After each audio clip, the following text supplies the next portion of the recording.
Estamos de regreso, estamos hablando sobre desarrollo económico en Sonora con Saúl Rojo, Demian Duarte, el ingeniero Roberto Sitten. Yo te quisiera preguntar, Roberto, uno de los grandes baluartes o solidez del Estado son que más de la mitad de nuestros habitantes tienen menos de 26 años.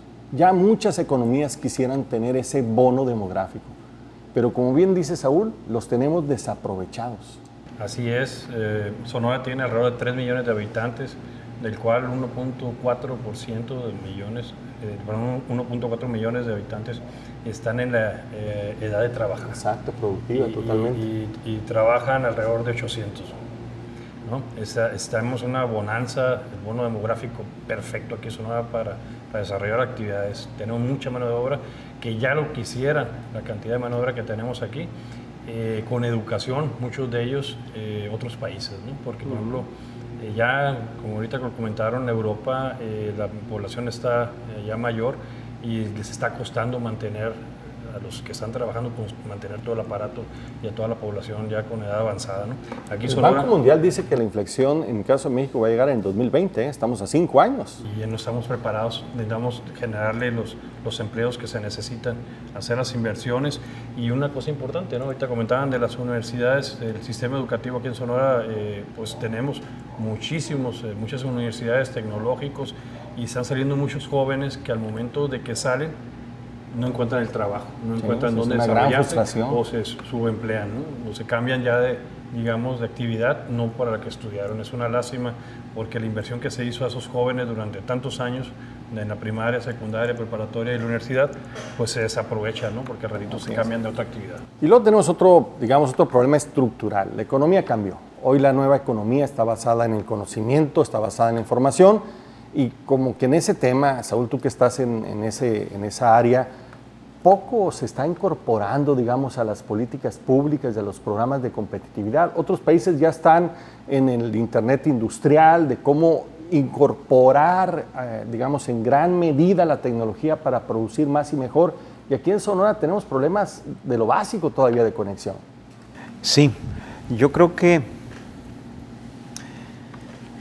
hemos trabajado muchísimo en el esquema de alfabetización en términos de educación pura, pero creo que estamos muy lejos de una verdadera alfabetización digital en términos pues de tecnologías de información.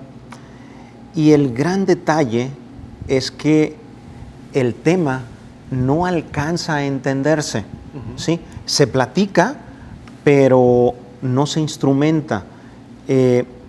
Hoy tenemos muy lamentablemente un gobierno que no ha concebido, que no ha hecho conciencia de lo importante de la incorporación especialmente de las tecnologías de información para eficientar su operación.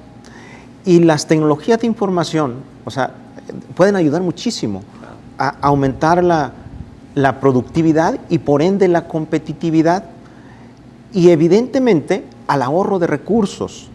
Y hay algo aquí que tenemos que hacer conciencia, a fomentar la transparencia y por lo tanto en el combate a la corrupción. Son muchos los recursos, que se nos van, en términos del Producto Interno Bruto anda en el rango del 1%.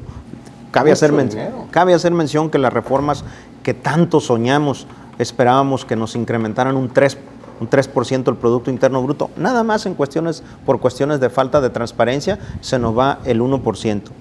Creo, que no hemos hecho conciencia de la aportación que pueden hacer los nuevos esquemas, ¿sí?, de las tecnologías de información y que una cosa es la parte de los fierros, de las cosas tangibles, y otra cosa muy importante que puede hacer que verdaderamente trascendamos e incrementar el ingreso, el salario promedio de la población, es lo que se refiere a la propiedad intelectual, la economía del conocimiento. Y no me refiero nada más a programas de software, me refiero a innovación en cualquier campo la económico. Tecnología potencia, ¿no?, la capacidad de innovación. Lo que han hecho otras economías, Corea, la evolución que tuvo y que ha tenido Japón, Alemania, definitivamente creo que se nos ha olvidado. O sea, hemos trabajado muchísimo con los fierros, con las cosas tangibles, nos hemos dedicado, o sea, vaya, no hemos perdido todavía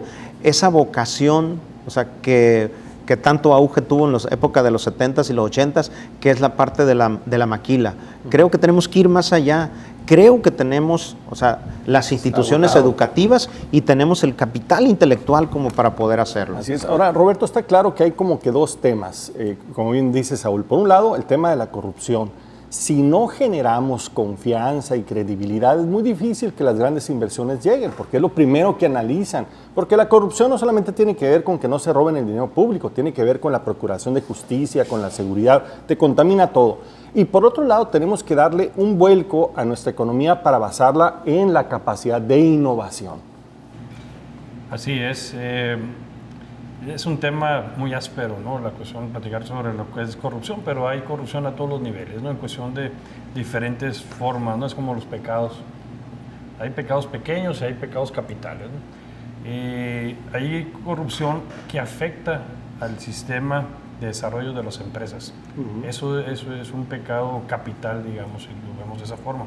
Es cuando el mismo gobierno, con la información que se tiene, le hace la competencia a los empresarios y daña mucho la economía del Estado, porque eso tarda mucho en volverse a recuperar una vez que hay voluntad, ¿no? Pero, bien dice Saúl, el uso de la tecnología de la información nos podría servir muchísimo para hacer transparente este Estado. Así es, y Demian, ahí particularmente esas dos cosas se esperarían que diferenciaran la nueva administración. El combate frontal a la corrupción, no me refiero hacia atrás, sino también hacia adelante, nunca más. Pero también necesitamos un gobierno innovador, ¿no? Que esté a la altura del reto. Por supuesto. Es que habrá que revisar simplemente el eslogan de la campaña, ¿no? De Claudia Pavlovich, que hablaba de un gobierno honesto y eficaz, ¿no? En esos dos conceptos creo que se engloba precisamente lo que necesitamos, ¿no? Necesitamos sacudirnos los problemas que se han vivido. No creo que Guillermo Padres haya inventado el término, ¿no? O su gobierno haya inventado los problemas de corrupción o de mal uso de los recursos públicos. Creo que es un problema crónico que tenemos no nada más en Sonora, sino en este país, exactamente. Pero sí creo que se le puede acotar el espacio a la posibilidad de la corrupción, precisamente utilizando las nuevas tecnologías, ¿verdad? Haciendo transparentes los procesos de licitaciones, haciendo transparentes los procesos de compras, eficientando todos los campos que se puedan eficientar a partir del uso de las tecnologías. El Internet se ha convertido en parte omnipresente de nuestras vidas, ¿no? En mi casa se cae la red y es una tragedia, ¿no? La verdad, exactamente. Exactamente. Ándale, exactamente. Bueno, creo que es lo mismo, ¿eh? El gobierno tiene que implementar una lógica de poner la tecnología al servicio de los ciudadanos, ¿no? Lo que vemos es que marginalmente utiliza la tecnología más para los sistemas internos, sino debería ser como una estrategia de transparencia, pero también como una estrategia de atención y promoción. Lo más trágico es que tengo yo la sensación de que es una faramaya que lo implementen, ¿eh? Yo veo que personal en las dependencias les dice, oye, pero es que ya implementaron el sistema tal. Es puro cuento, me dicen. Seguimos haciendo las cosas como se hacían hace 20 años, ¿no? Exactamente, la hoja rosa y la hoja amarilla y la azul, para sellarlos y pase a las 50 ventanillas que haya que pasar, ¿verdad? Pero ya no hay otra. Frente a esta situación de escasez de recursos, no hay otra más que meterle de fondo al tema de la innovación gubernamental. El gobierno tiene que esté a la altura de este momento económico y que a la vez tenga un efecto multiplicador en el resto de los sectores, ¿no? Exactamente. Hay que aprovechar. Tiene que, ¿no? O sea, la verdad es que yo no veo un espacio en el que la gobernadora Pavlovich venga luego a decirnos con que a Xuxita la bolsearon, ¿verdad? Yo creo que ahora nos cumple, ¿no? No digo que nos deje como estábamos, pero yo creo que es su obligación realmente cumplir con lo que ha planteado y prometido. Ahí están las estrellas alineadas, ¿no? De parte de la sociedad hay una gran demanda del combate a la corrupción o ganar integridad, que sería en positivo, ¿no? Porque no solamente afecta a las empresas, les quita oportunidades y las asigna indebidamente a otros, sino también les afecta a la gente de escasos recursos al no tener servicios públicos y apoyos que merecen tener, pues, y que para eso pagamos impuestos. Pero por otro lado, la economía no puede seguir dependiendo de actividades primarias. Tenemos que hacer una revolución en Sonora. Se abre una ventana ahora con las reformas estructurales en la cuestión energética. Aquí para Sonora, mientras los estados productores sí les está afectando la baja del petróleo o las licitaciones fallidas, etcétera, aquí en el estado de Sonora puede ser muy benéfico, por ejemplo, dedicarse a la generación de energía fotovoltaica, ¿no? Tenemos mucho espacio, mucho terreno que no se está utilizando actualmente en la costa de Hermosillo, o todo pegado a toda la costa. Ve Arizona, Arizona empezó hace pocos años y ya prácticamente se convierte en una potencia, ¿no? Así es. Y nosotros tenemos mejores condiciones. Yo creo que somos privilegiados, perdón. Así es, estamos en una situación geográfica privilegiada, Arizona, Sonora, para la generación de energía. La tenemos que aprovechar, pero para eso tiene que haber una política pública que facilite, que por lo menos que no estorbe, que facilite la conectividad a las líneas, la obtención de los permisos correspondientes, etcétera, ¿no? Un sinfín de cosas que se tienen que hacer antes de la inversión, que se faciliten para que haya empresarios o inclusive en participación junto con el gobierno para hacer inversiones en ese rubro, ¿no? Cuando se refieren los empresarios a un gobierno promotor, no esperan pues que le meta lana, ¿no? Esperan que no estorben, eso y es que todo. lo defienda Eso es frente todo. a una serie de regulaciones o incorporaciones de capital que lo dejan fuera. Y un ¿no? Estado de Derecho nada más, todo lo demás lo hacemos nosotros. O sea, Exacto, ¿no? Y no hablemos de las MIPYMES, ¿no? Que esas están fritas, ¿no? Prácticamente no hay apoyos para ellas y son las que generan el empleo, Demian. Sí, definitivamente las pequeñas empresas generan el 90% de los empleos reales, ¿no? En la economía, y bajo los conceptos y bajo las situaciones actuales,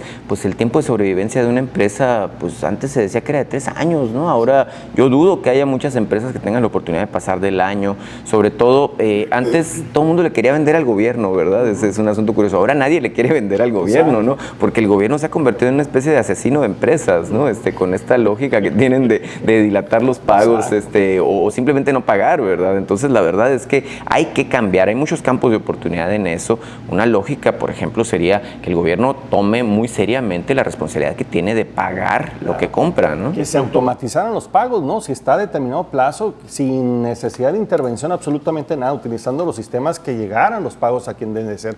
Estamos hablando sobre el tema de desarrollo económico. Vamos a regresar un momento más con ustedes.